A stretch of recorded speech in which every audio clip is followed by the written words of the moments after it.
Ao ver a placa R20, que é proibido acionar buzina ou sinal sonoro, esse é o significado da placa, o condutor deve entender o quê? Deve buzinar para avisar pedestre. Se é proibido, como é que eu tenho que buzinar? Não posso, né? É proibido usar a buzina ou qualquer sinal sonoro no local. Quando fala sinal sonoro, não é o som automotivo, não. É porque o veículo pode ter outro tipo de sinal sonoro que não seja necessariamente a buzina, tá? Aí vai da sua criatividade. Aí no trânsito você vai ver outros tipos de sinais sonoros que não sejam buzina. Não pode nem a buzina nem sinal sonoro, tá? O que essa placa significa é proibido acionar buzina ou sinal sonoro. Então certamente vai ser essa a resposta. Vamos ver as outras.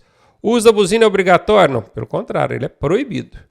Só pode buzinar durante o dia? Só é casca de banana. Onde tem casca de banana é 90% de chance da alternativa ser errada. Aí você fica assim, professor, você fala aí dessa casca de banana, para que é isso? São algumas palavras, tem uma lista de quase 20 palavras que quando elas aparecem na alternativa, elas entram como uma casca de banana. E quando tem casca de banana é 90% de chance da alternativa ser errada. 90%, quase sempre errada. Fechou? Quer saber que palavras são essas? Bora para cá estudar com a gente, tá? A resposta aqui é B de bola mesmo. Quando o motorista vê a placa A15, essa daqui, o que ele deve fazer? Essa placa significa parada obrigatória à frente. Não é no momento que vê a placa que tem que parar, não. Ela está apenas te avisando que adiante vai ter uma parada obrigatória. Então é para você ir com cuidado, que pode ser que você esteja numa via onde a velocidade desenvolvida é maior, uma rodovia, por exemplo, e sem esperar, de repente você vê veículos parados logo à frente por conta de uma placa de parada obrigatória que vai ter lá. Porque essa aqui só avisa, ó, parada obrigatória à frente. Bora, frear bruscamente no local da parada? Frear bruscamente não. Reduzir a velocidade, ok, já vai com cuidado. E se preparar para parar, porque lá na frente tem uma parada obrigatória. Essa é a resposta.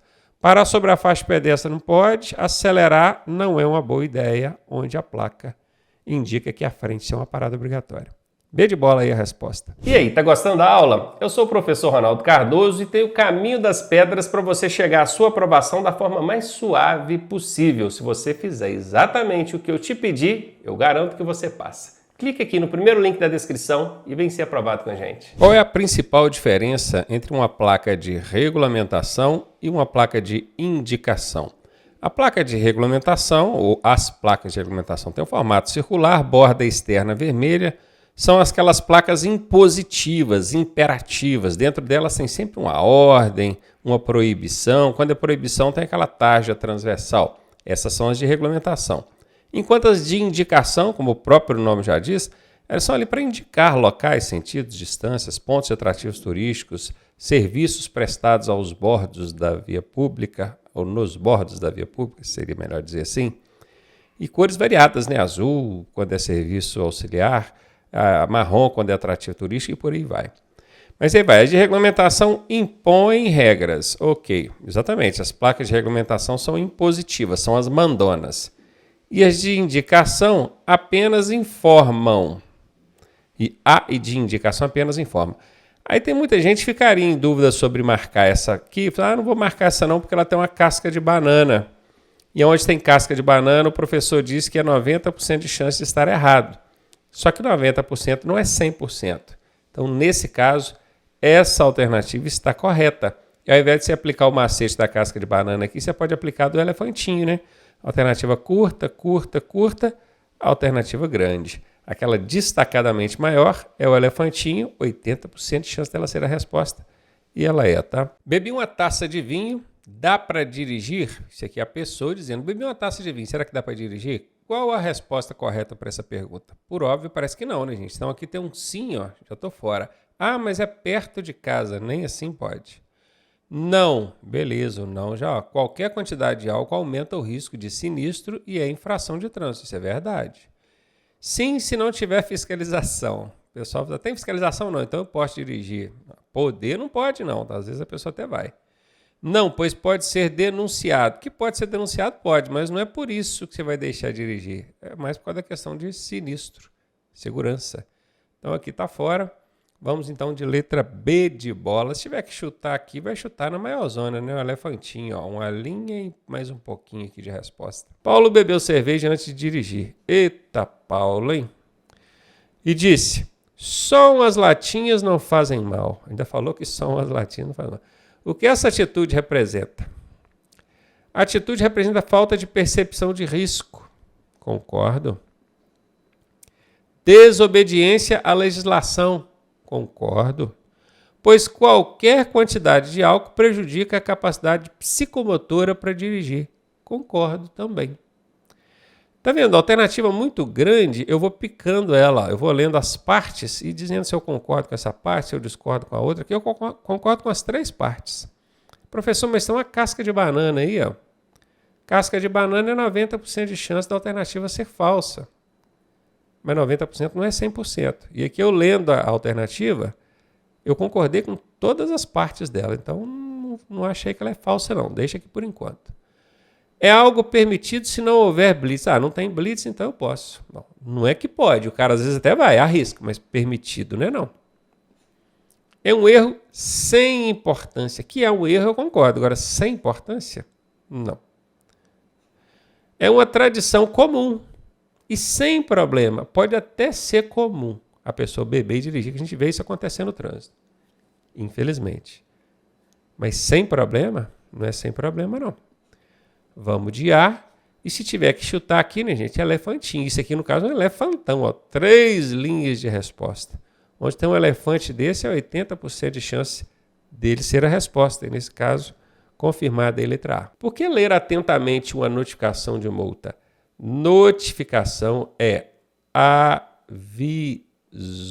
A notificação é aviso. Vamos mudar, vamos tirar essa notificação, vamos ler como aviso. Ó. Por que ler atentamente um aviso de multa? Aviso é aquela cartinha que chegou para você pelo correio lá, o aviso, com todos os dados aqui, do que você fez errado, qual é a punição que você vai receber, qual o valor da multa você vai pagar, quantos pontos vai registrar na sua habilitação. Isso é um aviso. Chegou pelo correio ou pelo aplicativo, pode chegar também pelo aplicativo, né? Onde está a sua habilitação ali. Por que é importante ler atentamente? Para confirmar se os dados estão corretos. Faz todo sentido. Vai que não era para mim aquilo ali, vai que não era o meu veículo. Então faz todo sentido. Para descobrir quem fez a denúncia, isso não é denúncia não, não tem nada a ver com denúncia. Denúncia é para crime. Uma multa de trânsito, por exemplo, ela nem pode ser aplicada mediante denúncia. Alguém viu você ou filmou você fazendo ultrapassagem num local proibido e mandou para a polícia te multar. Não pode, isso não é permitido por lei. A multa ali, ela não pode acontecer por denúncia. Crime, sim. Multa, não. A multa só com o agente fiscalizador vendo ali, ao vivo, seja ele pessoalmente na pista ou por meio de videomonitoramento nas vias que forem fiscalizadas por videomonitoramento e tiver a placa avisando. Tem que ter a placa avisando, a via fiscalizada por videomonitoramento, que é para o motorista não ser surpreendido, ele já estava sabendo. Então, é que está fora. Para reduzir o valor automaticamente, ó, quer dizer que se eu li com atenção, já reduziu o valor? Não. Para evitar usar o carro, também nada a ver, enchendo linguiça aqui. Letra A, a resposta. Locais onde a ultrapassagem é proibida, hein? Só em rodovia? Não, na rodovia não é proibido ultrapassar, não. Tem lugar que é permitido, tem lugar que é proibido. Então, esse só aqui é uma casca de banana. Onde tem casca de banana, a gente elimina. Em dias de chuva, somente é casca de banana. Então, quer dizer que quando estiver chovendo eu não posso ultrapassar, não? É claro que a manobra fica mais perigosa. Mas não quer dizer que está chovendo vai ser proibido ultrapassar, não. Esse somente também é uma casca de banana. Em curvas, aclives é subida. Passagens de nível é cruzamento com a linha férrea, que não pode mesmo, tá? Não pode. De jeito nenhum. Pontes e viadutos e faixas de pedestres, salvo sinal que autoriza. Gente, esses lugares que foram citados aqui é proibido em via de mão dupla, tá? Quando for via de mão única, eu tô numa via de mão única, dentro de uma curva eu não posso ultrapassar? Se a sinalização não proibir, pode. Então isso aqui ficou meio certa, essa alternativa. Apenas à noite, apenas também é casca de banana. Então aqui a gente usou o macete da casca de banana, eliminou a A, eliminou a B, eliminou a D, sobrou a C, que apesar de meio certa, É ela que vai ser a resposta. Qual comportamento é esperado perto de escolas nos horários de entrada e saída dos alunos? Comportamento esperado dos motoristas, né? Buzinar para abrir caminho? Claro que não, né, gente? Estacionar sobre a faixa de pedestres para pegar ou deixar aluno? Não. Parar em fila dupla? É muito comum a gente ver isso também, né? Não. Dirigir devagar? Ok. Sem ultrapassar? Sim, é bom evitar ultrapassagem nesses horários, porque criança, você já viu, né? Prestar atenção, ok. Na travessia dos alunos, tudo certo. Letra D, tá aí a resposta. Em estrada rural, um grupo caminha no sentido contrário ao tráfego. Estrada rural, a roça, não tem pavimento, lá na roça mesmo. E tem um grupo vindo no sentido contrário ao dos veículos, o que inclusive é permitido, tá? Nesse caso, sim, por serem pedestres, sim. O que o motorista deve fazer? Aí, buzinar, vocês já notaram, né? Quando aparece buzinar, é 99% de chance dessa alternativa ser errada. Passar perto para não sujar do lado esquerdo. Não entendi nada, né? Não faz muito sentido isso aqui, não. Passar pelo acostamento em alta velocidade. Alta velocidade, veja bem, não faz sentido. Letra A, reduzir, manter distância lateral. Seguir só quando houver espaço seguro. Ah, mas aqui tem uma casca de banana. Você disse que quando tem casca de banana, que são algumas palavras que eu destaco aí, que é para eliminar a alternativa. Só que a casca de banana, ela funciona em 9 de cada 10 vezes que ela aparece. Vai ter uma vezinha que ela não vai funcionar. E nesse caso não funcionou, porque a letra A é a resposta. O que um condutor deve fazer quando outro veículo tenta ultrapassá-lo na rodovia? Manter a velocidade constante e não mudar de faixa. Olha, o manter a velocidade, ok. O não mudar de faixa vai depender da rodovia. Se for uma rodovia com várias faixas de trânsito no mesmo sentido e ele estiver na faixa da esquerda, ele tem que mudar para a faixa da direita. Só que aqui não falou que ele está na faixa da esquerda nem nada. Então essa aqui serve como resposta. Vamos ver se não tem nenhuma outra melhor do que essa. Mudar para a faixa da direita, se possível, para facilitar a ultrapassagem. Aí é que tá vendo, ó? Se ele está na faixa da esquerda, ele tem que deslocar para a faixa da direita, deixando a esquerda livre. Viu? Então, mudar para a faixa da direita, ok. Para facilitar a ultrapassagem, também ok. Ó. E aí? Manter a velocidade constante e não mudar de faixa. E aqui ainda tem um problema. O manter a velocidade depende... não, aqui não tem problema, não é isso mesmo. Manter a velocidade e não mudar de faixa. Esse não mudar de faixa, cara, o condutor deve fazer quando o outro tenta ultrapassá-lo. Tanto a A quanto a B servem como resposta, tá? Reduzir velocidade e não mudar de faixa. Ele não é obrigado a reduzir a velocidade, ele só não pode aumentar. Acelerar ele não pode.